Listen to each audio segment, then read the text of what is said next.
बस हो जाएगा।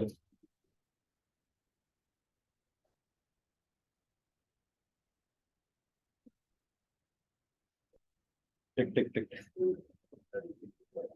कौन बोला? तो नहीं बोला होगा, मेरे को लग रहा है। और तो कौन ही बोलेगा।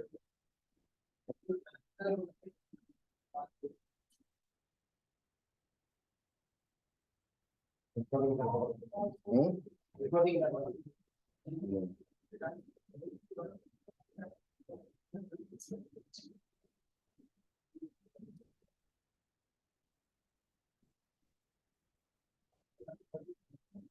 तो चलिए, ठीक है। So I want to discuss few things with you related to economics. ठीक है, इकोनॉमिक्स आपके, फिर मैं I am again repeating, economics आपके पेपर में ज्यादा नहीं आ रही है। ठीक है, बट फिर भी आई कैन नॉट रिस्क की इकोनॉमी क्या है, कैसे है। तो सबसे पहले आपको कुछ पता होना चाहिए, नोट इट डाउन। ठीक है, तो सबसे पहले कुछ टर्म्स लिखो। जैसे एक टर्म लिखो, RTGS, सुना होगा कभी? RTGS, RTGS का फुल फॉर्म होता है रियल टाइम ग्रॉस सेटलमेंट। इसका फुल फॉर्म वो पूछेगा, रियल टाइम ग्रॉस सेटलमेंट। ये जितना मैं आपको करा रहा हूं, आपके प्रीवियस ईयर पेपर को एनालाइज करके करा रहा हूं कि पेपर में क्या आ रहा है, क्या आ सकता है। ठीक है, इकोनॉमी से बिल्कुल क्वेश्चन नहीं आ रहे हैं। So I will take this last class for economics. What about, हाँ, we will do it at the end. Okay, green revolution मेरे को याद करा देना। ठीक है, RTGS is real time gross settlement. ये क्या होता है? जब आपने बड़ी कोई पेमेंट करनी होती है, 2 लाख 5 लाख, तब फिर आप बैंक में जाते हो और उनको कहते हो कि मेरे को आरटीजीएस कर दो। आरटीजीएस का मतलब क्या हुआ? आपने पेमेंट की और साथ ही पेमेंट अगले के अकाउंट में चलेगी। This is what is RTGS, real time gross settlement. जो पेमेंट है वो रियल टाइम में हो गई और वो सेटल भी हो गई, ग्रॉसली वो सेटल हो गई। तो this is what is real time gross settlement. ठीक है, सिंपल क्वेश्चन आपको आएगा, RTGS term is associated with, तो आपको लिखना है बैंकिंग, बस, इससे ज्यादा नहीं आएगा। उसके बाद एनईएफटी, सुना होगा कभी? एनईएफटी होता है electronic fund transfer. So this is electronic national electronic fund transfer. So this is the meaning of NEFT, National Electronic Fund Transfer. Sorry for what? क्या हो गया? Hence what happened?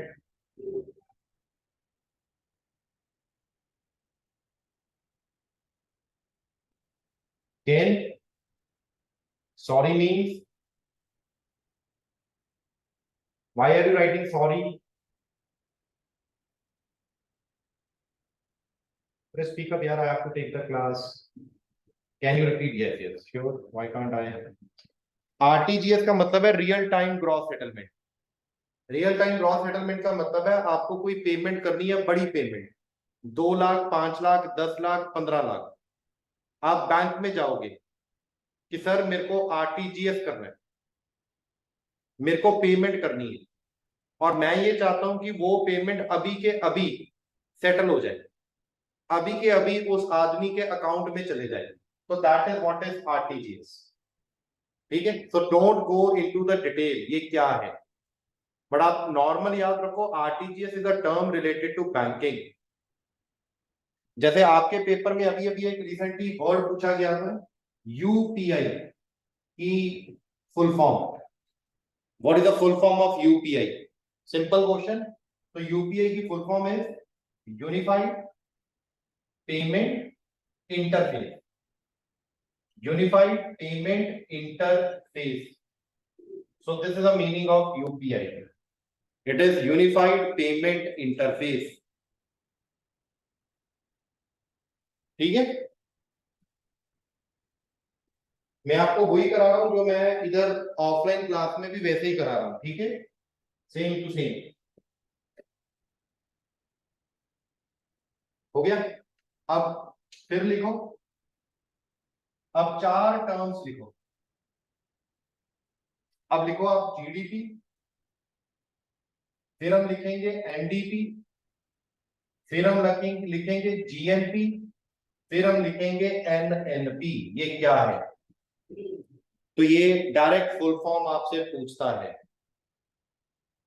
ठीक है, जीडीपी का मतलब है ग्रॉस डोमेस्टिक प्रोडक्ट.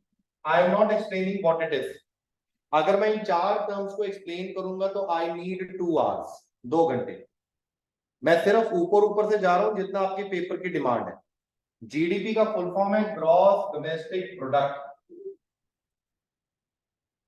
आपने देखा भी होगा कंट्री का जीडीपी बढ़ रहा है, कंट्री का जीडीपी कम हो रहा है. तो जीडीपी का मतलब होता है इकोनॉमी की स्थिति कैसी है, इकोनॉमी अच्छी चल रही है कि बुरी चल रही है, उसके लिए we have something called GDP. NDP, NDP का होता है नेट डोमेस्टिक प्रोडक्ट. एनडीपी का मतलब है नेट डोमेस्टिक प्रोडक्ट. तो this is the meaning of NDP, net domestic product. GNP, GNP का मतलब होता है ग्रॉस नेशनल प्रोडक्ट. तो this is the meaning of GNP, gross national product. आप बताओ sir. Hi sir, may I join sir? Yes, yes, you can join. Where you want to join? You have already joined. Where you want to join?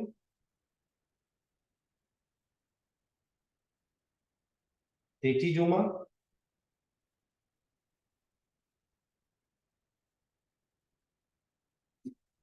Chalo. I'll not reply now. Okay. I'll see your messages at the end. NNP.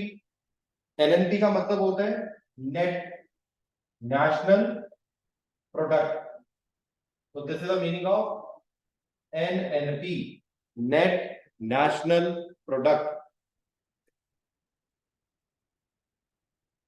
ठीक है. अच्छा, एक चीज और, जब हम किसी country की इकोनॉमी की बात करें तब हम वर्ड यूज करते हैं जीडीपी.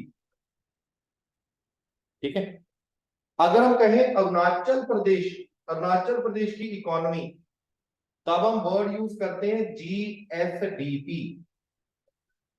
जीएसडीपी का मतलब है gross state domestic product.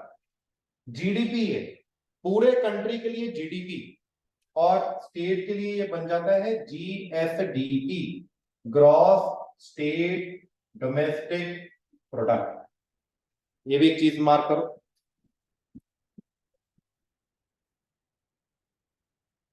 Clear हो गया? I guess now video is clear.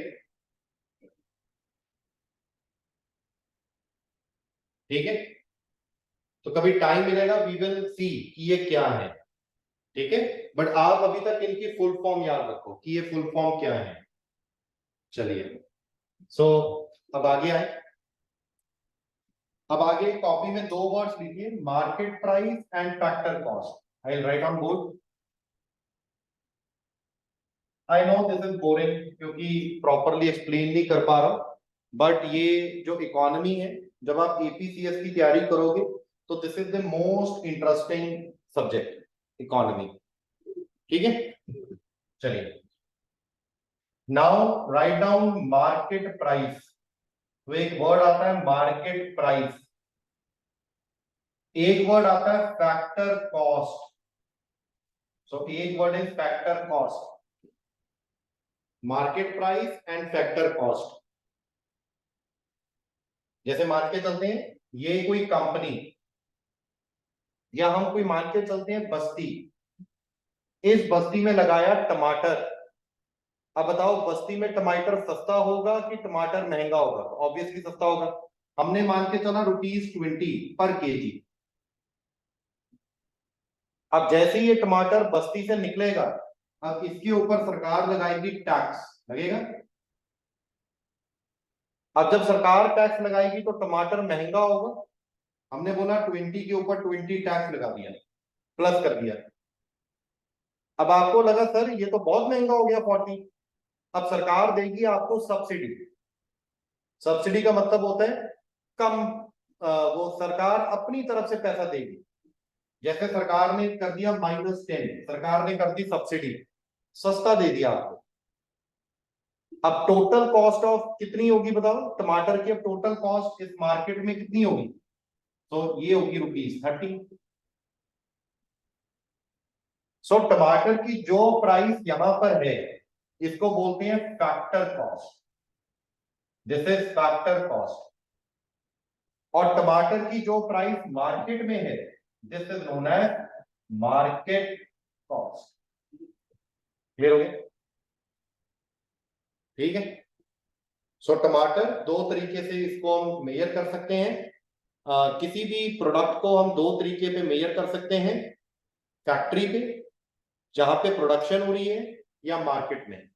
जब हमने उसकी कॉस्ट फैक्ट्री में मेजर की तो उसको बोलेंगे फैक्टर कॉस्ट, और जब हम उसकी कॉस्ट हमने मार्केट में मेजर की तो इसको बोलेंगे मार्केट कॉस्ट। हाँ सेम सेम, बिल्कुल same. Market price and market cost is one and the same thing. ठीक है, किसी के लिए प्राइस है, किसी के लिए कॉस्ट है। ठीक है, जैसे मान के चलते हैं आप गए चिकन लेने, मार्केट में चिकन इज ₹200 पर केजी। अब चलो आप अपनी बात करो, you paid to the institute, जो आपने पैसा दिया वो इंस्टीट्यूट की इनकम होगी और आपकी क्या होगी? कॉस्ट होगी। अब समझ आ गया? Price and cost is one thing. Is this okay? Actually ये चीजें आपके पेपर में नहीं आएंगी, ठीक है, बट आई वांट की रिस्क ना लिया जाए तो थोड़ा थोड़ा पढ़ा रहा हूं। बाकी करंट अफेयर्स में डिस्कस करेंगे, ठीक है, ज्यादातर इकोनॉमिक्स वहां आएगी। क्लियर हो गया? अब आप एक चीज याद रखो, सेक्टर्स ऑफ इकोनॉमी, ये भी आपके पेपर में पूछा गया है, इकोनॉमी के सेक्टर। तो जो एनसीईआरटी में मेंशन किया गया, जो किताबों में मेंशन किया गया, वो इकोनॉमी के 3 सेक्टर मेजर किए गए हैं, जैसे primary sector, secondary sector, and third is your tertiary sector. So 3 sector, ठीक है, primary, secondary and tertiary. So 3 sector आपकी इकोनॉमी के मेंशन किए गए हैं, प्राइमरी, सेकेंडरी, टर्शरी। अब प्राइमरी सेक्टर क्या है? प्राइमरी सेक्टर वो सेक्टर है जो बात कर रहा है नेचुरल रिसोर्सेज की, जैसे एग्रीकल्चर, माइनिंग, फॉरेस्ट, फॉरेस्ट का प्रोड्यूस। तो जो भी हमें नेचुरली मिल रहा है जिससे हम पैसा कमा सकते हैं, तो that becomes the primary sector. Okay. Secondary sector, secondary sector है जो नेचुरल मिला इसकी करेंगे हम प्रोसेसिंग, इसकी करेंगे मैन्युफैक्चरिंग। जैसे मैंने ये टी शर्ट डाली है, ये टी शर्ट है कॉटन की, cotton is a primary sector, but वो कॉटन को इंडस्ट्री में लाना, कॉटन से कॉटन की टी शर्ट को बनाना, तो वो बनेगा सेकेंडरी सेक्टर। और in other words we can say this is manufacturing, this is a manufacturing sector.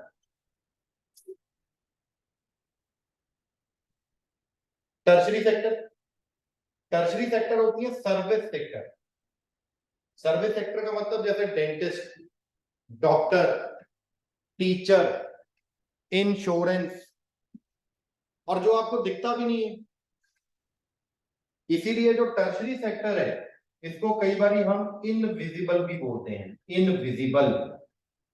ये दिखता थोड़ी है आपको।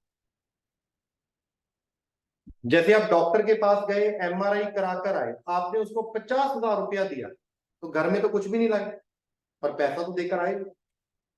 इसीलिए tertiary sector is also regarded as invisible sector. ठीक है। सो अब एक एक ऐसी चीज पढ़ेंगे जहां से आपको ये क्लियर हो जाएगा कि हिंदुस्तान में इतनी गरीबी क्यों है, या हिंदुस्तान में अमीर और गरीब क्यों है, और हम बोलेंगे इनइक्वालिटी क्यों है। जैसे इकोनॉमी के 3 सेक्टर, प्राइमरी, सेकेंड, ऐसे मान के चलते, प्राइमरी, सेकेंडरी, टर्शरी।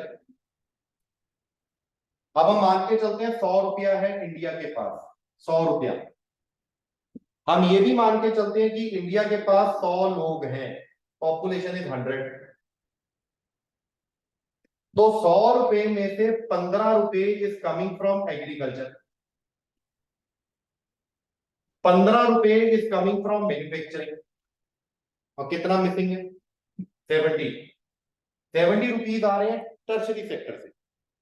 इसका मतलब ये हुआ हमारी इकोनॉमी में सबसे बड़ा सेक्टर कौन सा है बताओ? Tertiary sector. याद हो गया? उसके बाद लोग, 100 में से 60 पीपल इज हेयर, 100 में से 30 पीपल इज हेयर, एंड 100 में से 10 people they are engaged in tertiary sector. इसका मतलब क्या हुआ? 60 लोगों के पास 15 रुपए हैं। इसका मतलब क्या हुआ? 60 लोगों के पास 15 रुपए हैं। एक के पास कितना होगा? 15/60। ये तो बहुत कम है। मैन्युफैक्चरिंग में, मैन्युफैक्चरिंग में 30 लोगों के पास 15 है, तो एक के पास कितना होगा? 15/30। और ये देखो 10 लोगों के पास 70 रुपीज है, बताओ। इसका मतलब सबसे कम लोग और सबसे ज्यादा पैसा है।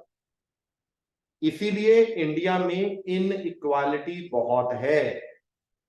इसीलिए हम बार बार कहते हैं कि we need to reform agriculture, we need to reform manufacturing. Service तो ठीक है, software engineer, hardware engineer, doctor, engineer, ये तो बहुत पैसा कमा रहे हैं। और सारी की सारी प्रॉब्लम कहाँ है? एग्रीकल्चर में। सारी की सारी प्रॉब्लम्स कहाँ है? मैन्युफैक्चरिंग में। सो ये भी एक आपको चीज ढूंढनी है। और एक क्वेश्चन, एक सिंपल सा क्वेश्चन आपके पूछा गया था कि इंडियन इकोनॉमी में sir secondary and tertiary sector का नाम, अरे यही है जो बोल रहे थे। चलो दोबारा से बता देता हूं। Primary sector agriculture, secondary sector manufacturing, and tertiary sector services, service sector. अब ठीक है, service sector.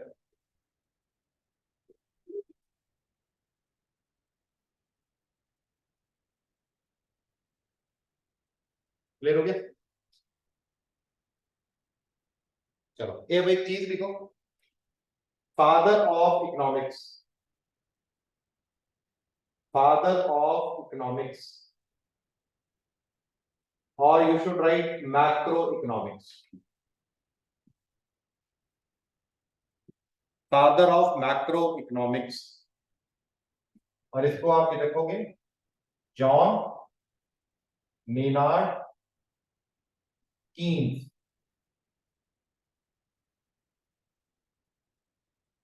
John Maynard Keynes, सिर्फ ये वर्ड याद रखो, हो जाएगा।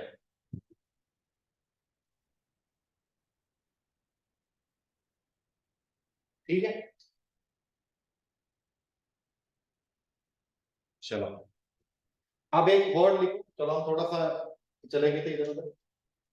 अब एक वर्ड लिखो, ATM, ATM.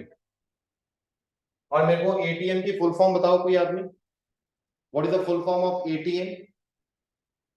Automatic teller machine.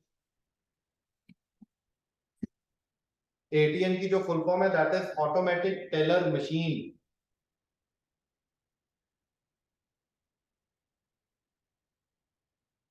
ठीक है।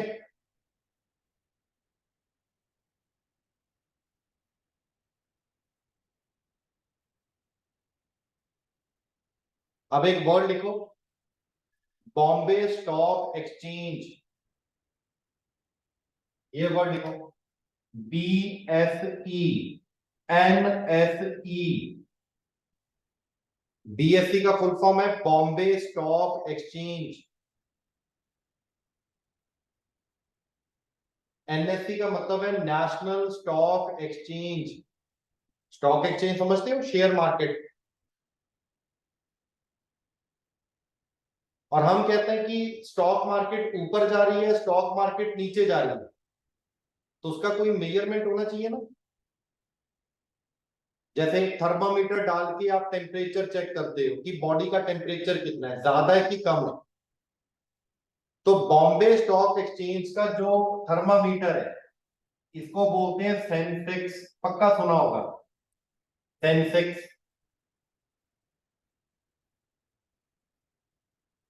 ऐसा हो ही नहीं सकता आपने सुना ना हो।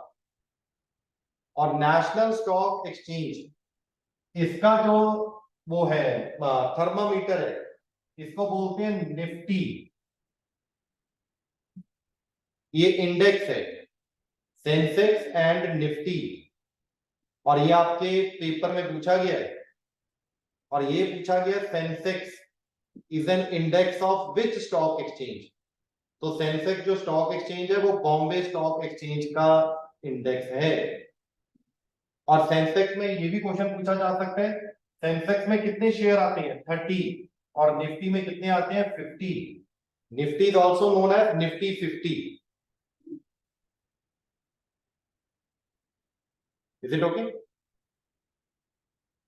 अब कई बार आपने सुना होगा कि हम ये कहते हैं लोकल, मतलब की नॉर्मल भाषा में कहना शुरू कर देते हैं, स्टॉक मार्केट ऊपर जा रही है कि स्टॉक मार्केट नीचे आ रही है। अगर स्टॉक मार्केट ऊपर जा रही है तो उसको बोलते हैं बुलिश, बुल, कि stock market is going good, stock market बहुत अच्छी चल रही है। और अगर स्टॉक मार्केट नीचे गिर रही है, सेंसेक्स नीचे गिर रहा है, निफ्टी नीचे गिर रहा है, उसको बोलते हैं बियर, बुल एंड बियर। ठीक है। तो स्टॉक मार्केट का ऊपर जाना बुल और स्टॉक मार्केट का नीचे आना बियर। आगे वर्ड लिखो, who regulate stock market in India. India में स्टॉक मार्केट को कौन रेगुलेट करता है? तो इंडिया में स्टॉक मार्केट को रेगुलेट कौन करता है बताओ? It is regulated by SEBI. India में stock market is regulated by SEBI.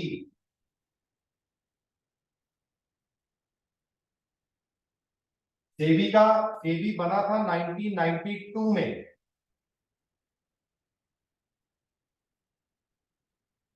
और ये भी लिखो, SEBI is a statutory body. It's a statutory body. Statutory body का मतलब पार्लियामेंट ने लॉ बनाया तब जाके सेबी बना है, अपने आप नहीं बन गया।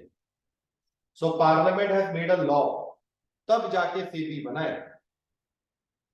इसलिए SEBI is regarded as a statutory body. और ये भी लिखो, सेबी का हेडक्वार्टर बताओ। सेबी का headquarter is Mumbai. So this is the headquarter of SEBI.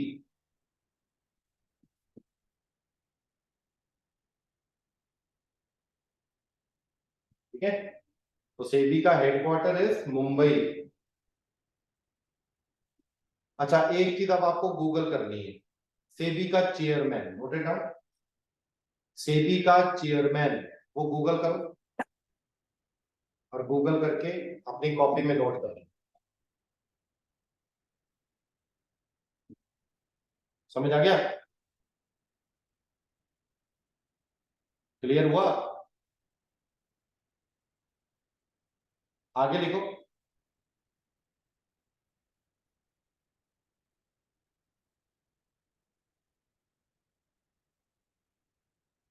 आगे एक वर्ड लिखो, फॉरेक्स। फॉरेक्स, फॉरेक्स का मतलब होता है फॉरेन एक्सचेंज। Foreign exchange. और एक क्वेश्चन पूछा जाता है कि इंडिया में फॉरेन एक्सचेंज कौन मेंटेन करता है? तो इंडिया में जो फॉरेन एक्सचेंज है वो मेंटेन करता है आरबीआई। नोट करो, इंडिया में फॉरेन एक्सचेंज मेंटेन करता है RBI, reserve bank of India.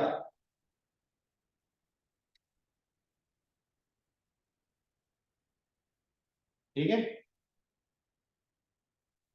अब आपको ये भी पता होना चाहिए एक्सपोर्ट क्या होता है और इंपोर्ट क्या होता है। देखो, जैसे ये कंट्री, इस कंट्री में जो सामान इस कंट्री से बाहर जाएगा तो ये एक्सपोर्ट हो गया। अगर हम एक्सपोर्ट करेंगे तो हमारे पास डॉलर आएगा। क्लियर है ना? अरे, एक्सपोर्ट का मतलब अपनी चीज को बाहर बेचना। अब चीज को अगर बाहर बेचोगे तो आपके पास डॉलर क्या होंगे? वापस आएंगे। और अगर इंपोर्ट करोगे तो आपके डॉलर बाहर जाएंगे। अब कितने डॉलर आ रहे हैं, कितने डॉलर जा रहे हैं, इसका हम हिसाब किताब करते हैं इसमें बीओपी। और बीओपी की फुल फॉर्म लिख लो, या आपके पेपर में पूछा भी गया, बैलेंस ऑफ पेमेंट। मैं बिल्कुल लेमैन भाषा में समझा रहा हूं, क्योंकि ये एपीसीएस का बैच नहीं है, एपीएसएसबी का बैच है। Balance of payment. अच्छा, अब थोड़ा आपको गूगल करना है। ओके, आपको ये गूगल करना है, इंडिया सबसे ज्यादा एक्सपोर्ट क्या करता है। ये गूगल करोगे आप, कॉपी में लिख लो। और अभी क्वेश्चन ये आपके पेपर में आया भी था, इंडिया सबसे ज्यादा इंपोर्ट क्या करता है।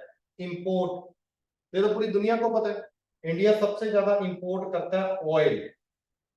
और it should be crude oil, कच्चा तेल। और दूसरे नंबर पे हम इंपोर्ट करते हैं गोल्ड। ठीक है, दूसरे नंबर पे हम इंपोर्ट करते हैं गोल्ड। और एक चीज और गूगल करनी है, इंडिया सबसे ज्यादा ट्रेड किस कंट्री के साथ करता है। हमारा ट्रेड में नंबर वन कंट्री क्या है? इंडिया का ट्रेड सबसे ज्यादा किस कंट्री के साथ है? ओमा। ये ओमा कौन आ गया? ओमा का कैमरा ऑन है। ओमा, ओमा your camera is on, I can see the trees. अरे, बंद कर दिया। देखिए ओमा।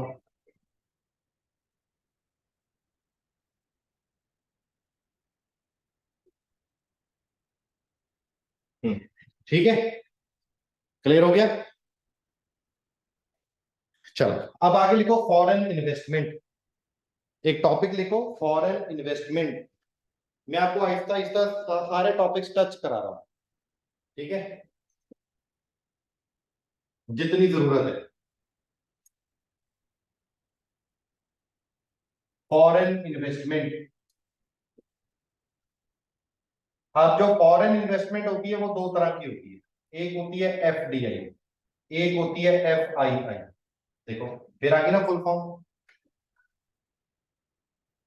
एफडीआई का मतलब होता है foreign direct investment.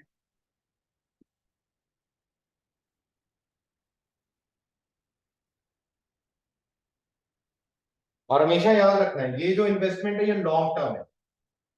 Long term, जैसे कोई फॉरेन की कंपनी आके अपना प्लांट स्टैब्लिश कर रही है, प्रोडक्शन कर रही है और इकोनॉमी को चला रही है, जैसे केएफसी, डोमिनोज, तो वो एफडीआई है, वो लॉन्ग टर्म। और ये हमारे लिए बहुत फायदेमंद है, क्योंकि आप हमें उनकी मैनेजमेंट, उनकी टेक्नोलॉजी, ये जॉब, अब ईटानगर में जो KFC है तो उसमें जॉब जॉब तो ट्राइबल आदमी कर रहा है ना, इंडियन कर रहा है ना। अब FII क्या है? FII होगा फॉरेन इंस्टीट्यूशनल इन्वेस्टर। FII का मतलब है फॉरेन इंस्टीट्यूशनल इन्वेस्टर। और ये जो FII है, दिस इज शॉर्ट टर्म। ये ज्यादातर जो इन्वेस्ट करते हैं वो आपके वो शेयर मार्केट में करते हैं। शेयर मार्केट जब अच्छी तो इन्वेस्ट कर दिया, शेयर मार्केट जब बुरी तो अपना पैसा लेकर वापस चले गए।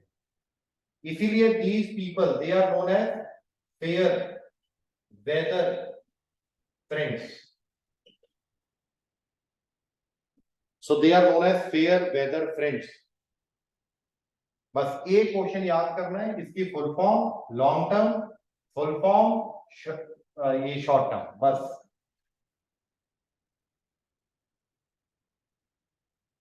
ठीक है, अब आपको गूगल करना है इंडिया में जो FDI है, FDI वो सबसे ज्यादा is coming from which country. देखो मेरे को पता है, बट क्योंकि economy is very dynamic, change होता रहता है, इसीलिए मैं बोल रहा हूं गूगल कर लो। सबसे ज्यादा हमें FDI is coming from which country, ये आपको याद करना है। अगला आपको याद करना है कि जो FDI आई वो सबसे ज्यादा किस सेक्टर में आई, कंप्यूटर्स में आई, हार्डवेयर में आई, सॉफ्टवेयर में आई, किस कंपनी में आई? ठीक है, किस कंपनी में आई, तो ये आपको एक याद करना है। ठीक है,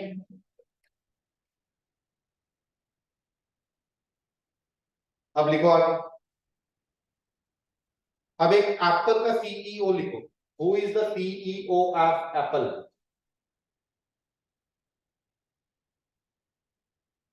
और रिसेंटली आपको पता भी होना चाहिए, एप्पल एक ऐसा ब्रांड है जिसने रिसेंटली इंडिया में अपना पहला स्टोर खोला है खुद का। अभी तक तो डीलर है, अभी एप्पल ने अपना पहला स्टोर खोला है, आई स्टोर। और वो भी आपको पता होना चाहिए वो कहाँ खोला है, मुंबई। ये मैं सब आपको करंट में कराऊंगा। Now you should know the CEO of Apple. Who is the CEO of Apple?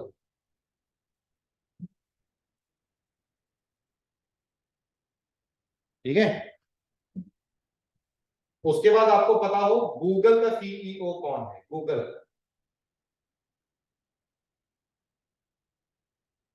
अब गूगल का जो CEO है दैट इज सुंदर पिचई।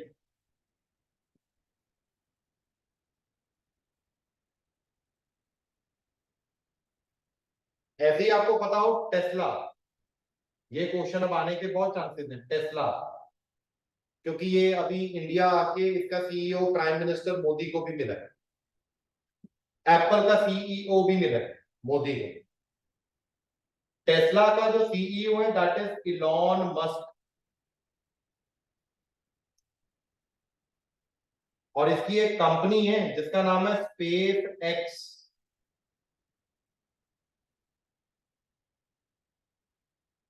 ये एक और ड्रीम लेकर आ रहा है, ये लेकर आ रहा है सैटेलाइट बेस्ड इंटरनेट, जिसको वो नाम दे रहा है स्टार लिंक। ये याद करना है आपको, स्टार लिंक। दिखाई नहीं दे रहा है? क्यों नहीं दिखाई दे रहा है? तो इधर करेगा, अब दिखाई दे रहा है? दिखाई नहीं दे रहा तो सुनाई तो दे रहा है ना। मैं कौन सा डांस कर रहा हूँ जो देखना है? ओ ठीक है। अब तुम मेरे को मॉन्स्टर नहीं ना पिलाते हो, अब मैं भी ऐसे ही करूंगा, वो दूर जाके लिखा करूंगा। ठीक है, जैसे आज मेरे को ऑफलाइन में मैंने करंट कराया, करंट अफेयर्स आज थोड़ा सा। वो कहते सर आपकी एक ही क्लास में 5 क्वेश्चन आए थे UDC में। ठीक है, देखो अच्छे से पढ़ोगे ना। और मैंने फिर आपकी स्टार्टिंग क्लास में भी बोला था, GK पे फोकस मत करो, फोकस करना है तो इंग्लिश और मैथ्स पे करो। उसमें आपके आउट ऑफ 50 45 मार्क्स चाहिए। जीके नहीं पता कहां से आएगा। I am telling you the fact, I am telling you the truth. ठीक है,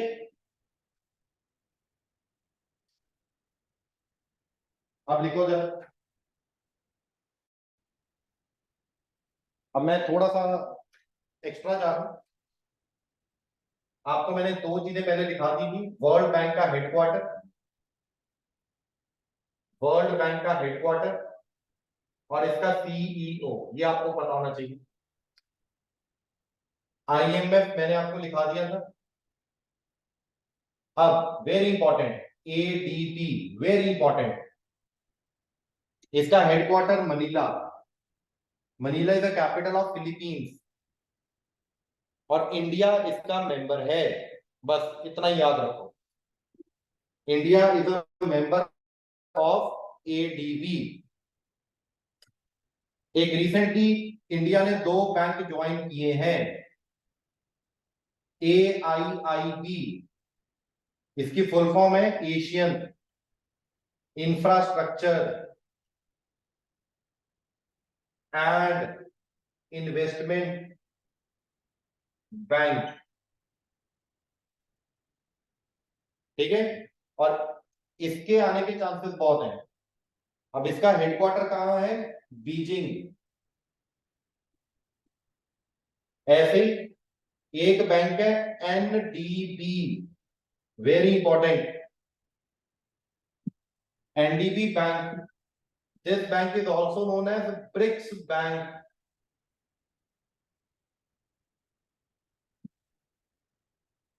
अच्छा ये भी लिख लो, अभी अभी हफ्ते पहले इसकी मीटिंग हुई है साउथ अफ्रीका, ब्रिक्स की, और ये क्वेश्चन आएगा 17 को जो पेपर, उसमें क्वेश्चन आएगा ही आएगा। ब्रिक्स की मीटिंग हुई है साउथ अफ्रीका, जोहान्सबर्ग। क्यों क्वेश्चन आएगा, क्योंकि जब चंद्रयान 3 गया तो prime minister Modi was in south Africa और उसने वहां से फोन किया था इसरो के चेयरमैन को और ही कॉन्ग्रेचुलेटेड हिम कि जो आपका चंद्रयान है वो चंद्रमा पे लैंड कर गया। और जहां पे लैंड किया उस साइट का नाम दिया शिव शक्ति। ठीक है, और चंद्रयान 2 जहां पर लैंड किया उसका नाम दिया तिरंगा। देखो, अब एक ही लाइन में हमने देखो कितना करंट अफेयर याद कर लिया, हो गया ना यार। अब इसका हेडक्वार्टर है Shanghai, Shanghai. The headquarter of NDB is in Shanghai.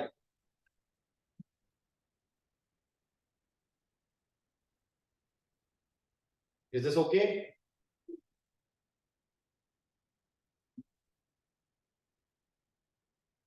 ठीक है,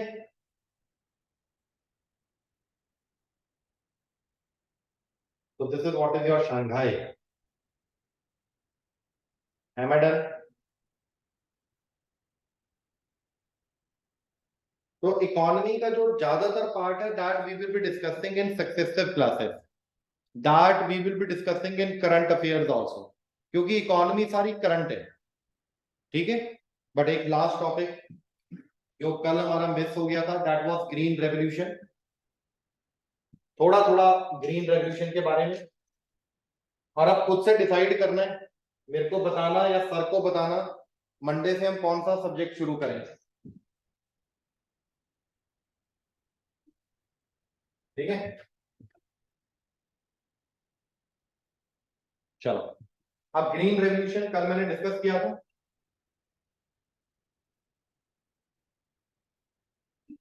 कल बताया था, दोबारा फिर बता रहा हूं, 1967। ठीक है, दुनिया में ग्रीन रेवोल्यूशन का बाप, ये इंडिया में आया 1967 में। दुनिया में जो फादर ऑफ ग्रीन रेवोल्यूशन था दैट वाज नॉर्मन बोरलॉग। और दुनिया में green revolution came in male. India में जो ग्रीन रेवोल्यूशन आया that is in wheat oblique rice, wheat और राइस में।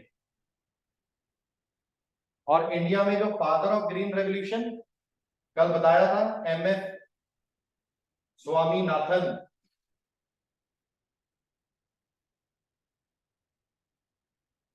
ठीक है, MS स्वामीनाथन।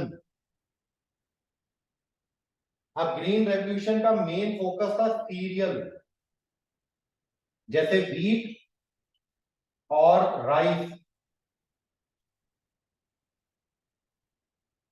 अब थोड़ा सा ये भी याद कर लो, ये भी क्वेश्चन पूछा जाता है।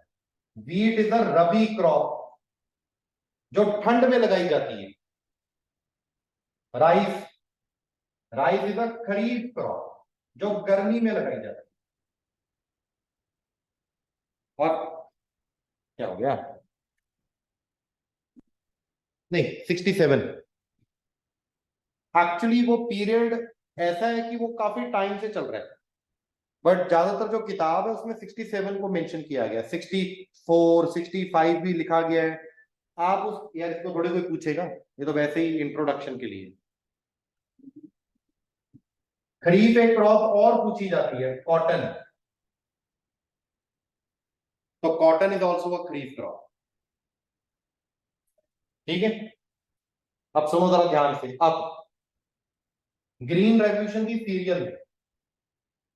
अब there are multiple revolution, like white revolution, कोई बताएगा? So white revolution is in milk. और इसका एक क्वेश्चन बहुत कॉमन है, इसका फादर कौन है? वर्गेशी क्यूरेन।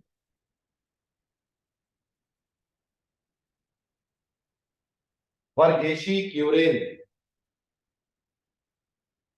फिर कल फिर बताया था blue revolution, fish, prawn etcetera. क्या लिख दूं? Red revolution, red revolution is meat, tomato.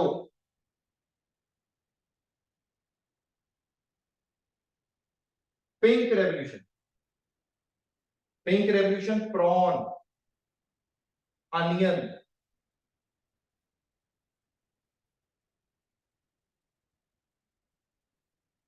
Round revolution, round क्या होता है? गोल गोल, पोटैटो।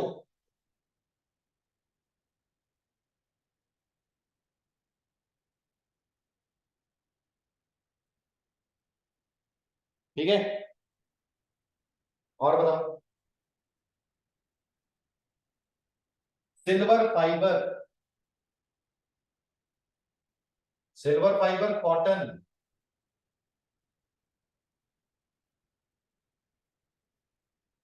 Golden fibre jute. अब अभी एक चीज बताऊंगा जो आपके पेपर में आ सकता है, बताओ। आजकल बहुत ज्यादा बात हो रही है ग्रीन गोल्ड, बताएगा कोई क्या है ग्रीन गोल्ड? चलो कोई एक आदमी बताओ, व्हाट इज ग्रीन गोल्ड? यहाँ पे मेरे को छोड़ के 13 आदमी बैठे हैं, बताओ ग्रीन गोल्ड क्या है? What is green gold? Speak up. जिसने बता दिया, नेट पे नहीं देखना है, कोई बताओ। लिखो, green gold is bamboo, green gold is bamboo है, नबम बैम्बू है।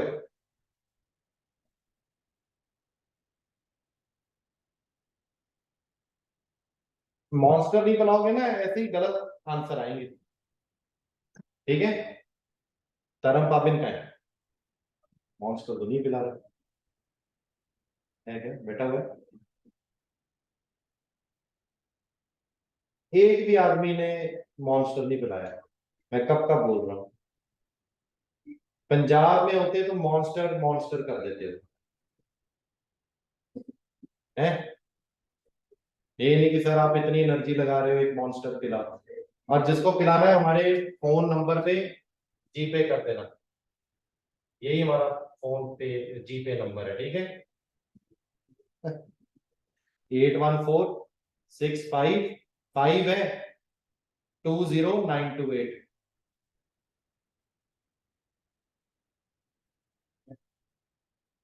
कोई इंटरेस्ट नहीं लेते हो सर के लिए। Is it okay? ठीक है, चलिए। सो तो थोड़ा डिसाइड करो, क्योंकि मैं हमेशा अपनी क्लास में बोलता हूँ आपको क्या पढ़ना है वो मेरे सर को कल तक इन्फॉर्म कर देना, सो दैट हम फिर मंडे से उसी क्लास को शुरू करें। अरे ग्रीन गोल्ड इज बैम्बू सारा, it is bamboo. No no, it is bamboo bamboo. सारा से मॉन्स्टर पिएंगे, ठीक है। निशी आदमी को देख देख के हमको भी मॉन्स्टर पीने की आदत लगी। Monster, red bull. चलिए, ठीक है। देखो अब जरा सुनो, देखो जो बोर्ड पे लिखा है ना, अगर ग्रीन रेवोल्यूशन पे क्वेश्चन आएगा तो इससे बाहर नहीं आएगा, बस ऐसे पढ़ना है आपको, ठीक है। चलिए, so I am ending the meeting, will meet again, thank you, take care.